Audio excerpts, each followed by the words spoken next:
Monkey running race. शेर ने जंगल के सभी जानवरों को बुलाकर एक अनाउंसमेंट किया। सभी को बताते हुए आनंद हो रहा है कि कल रनिंग रेस का आयोजन किया जा रहा है और जो इस रेस में जीतेगा उसे मैं मेरा मंत्री बनाऊंगा। ये सुनकर सारे जानवर खुश हो जाते हैं। रनिंग रेस में हिरन, हाथी, लोमड़ी, भालू और बंदर हिस्सा लेते हैं। मंत्री पद के लिए वो सारे तैयारी में जुट जाते हैं। बंदर भालू को एक्सरसाइज करते हुए देखता है और वो रेस जीतने के लिए एक एनर्जी ड्रिंक भी पी रहा था। तब बंदर मन ही मन सोचता है, अरे ये भालू तो बड़ी तैयारी कर रहा है रेस जीतने के लिए, लेकिन मेरे होते हुए शेर महाराज का कोई और मंत्री बन ही नहीं सकता। ऐसा सोचकर बंदर भालू के एनर्जी ड्रिंक में चुपके से जमाल गोटा डालता है, जिसे पीते ही भालू की हालत खराब होने लगती है। वो बार बार झाड़ियों के पीछे जाने लगता है। ये देखकर बंदर हंसते हुए कहता है, अब इस भालू में इतनी ताकत ही नहीं रहेगी कि वो रेस में जोरों से दौड़ सके।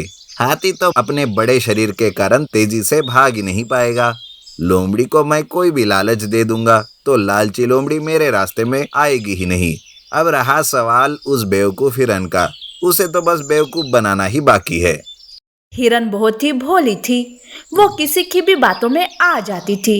बस इसी बात का फायदा उठाने बंदर हिरन के पास जाता है और कहता है, अरे हिरन, तुम्हें पता भी है कल रनिंग रेस में क्या होने वाला है? सब तुम्हें बेवकूफ बनाने के लिए रनिंग रेस में उल्टा दौड़ने वाले हैं, ताकि तुम पीछे रह जाओ और रेस हार जाओ। अच्छा, तो ये बात है। पर तुम मुझे ये बात क्यों बता रहे हो? तुम भी तो रेस में हिस्सा ले रहे हो ना? अरे हिरन, मैं दूसरों के जैसे थोड़ी ना स्वार्थी हूँ। मुझे लगा कि ये बात तुम्हें बताकर आगाह कर दूं। बाकी तुम्हारी मर्जी। भोली हिरन बंदर की बात पर विश्वास रख लेती है और कहती है, सब मुझे बेवकूफ समझते हैं, पर कल मैं पहले ही उल्टा भागकर रेस जीत जाऊंगी। आखिरकार बंदर का प्लान कामयाब हो जाता है। बंदर बड़ी सुकून के साथ रात में सोचता है, मेरे रास्ते के सारे कांटे निकल गए। अब तो मुझे मंत्री बनने से कोई नहीं रोक सकता। अब तो रहा नहीं जा रहा कि कब रेस होगी और कब मैं उसे जीतूंगा और कब मंत्री बनूंगा। बंदर रात भर मंत्री पद के ही सपने देखते रहता है। दूसरे दिन सारे जानवर रनिंग रेस देखने के लिए इकट्ठा हो जाते हैं। तो हिरन, बंदर, लोमड़ी, भालू और हाथी रेस के लिए तैयार हो जाते हैं। भालू के चेहरे पर तो 12 बजे हुए थे। हिरन तो कुछ और ही सोच रही थी।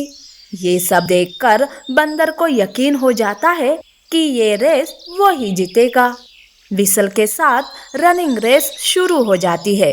हिरन उल्टी दिशा में भागने लगती है तो भालू कुछ देर भागकर थक जाता है। तो हाथी लोमड़ी को आगे भागते देख उसे अपने सूंड से फेंक देता है। अब रेस में बचे थे बंदर और हाथी। तो उधर सारे जानवर हिरन पर हंसते रहते हैं। तब हिरन पीछे मुड़कर देखती है और कहती है, अरे इस बंदर ने मुझे बेवकूफ बना दिया, पर अभी भी वक्त है, मैं हार नहीं मानूंगी। ऐसा कहकर हिरन तेजी से दौड़ने लगती है।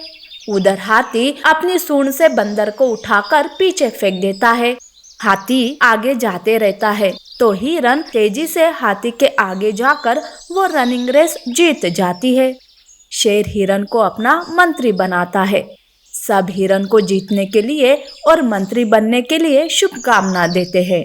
तो बंदर दुखी होकर कहता है, मैंने रेस जीतने के लिए इतना कुछ किया, लेकिन मैं आखिर हार गया और वो बेवकूफ हिरन ही आखिर मंत्री बन गई।